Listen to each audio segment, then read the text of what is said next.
Hi everyone, Mike from Nord52 here, and in today's video we will show a decision table that can create a quote from an invoice and then open that quote.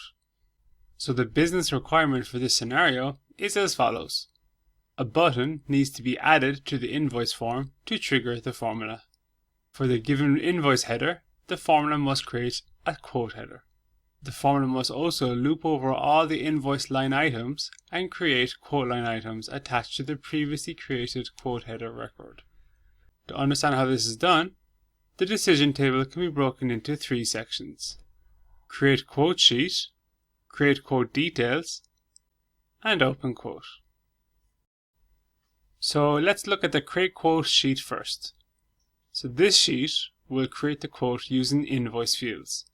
Note that as an invoice's potential customer can be a contact or an account, we will need two different rows, one for contact and one for account.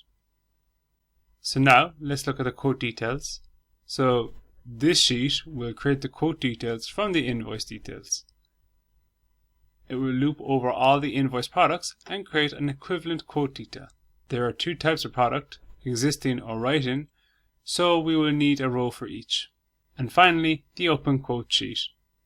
So this sheet will open up the quote that we have just created. Okay, so now let's see this formula in action. So we'll go back to the invoice and we'll click the button, and you can see that it opens up the quote and its line items have transferred over to quote line items as well. Thank you for watching.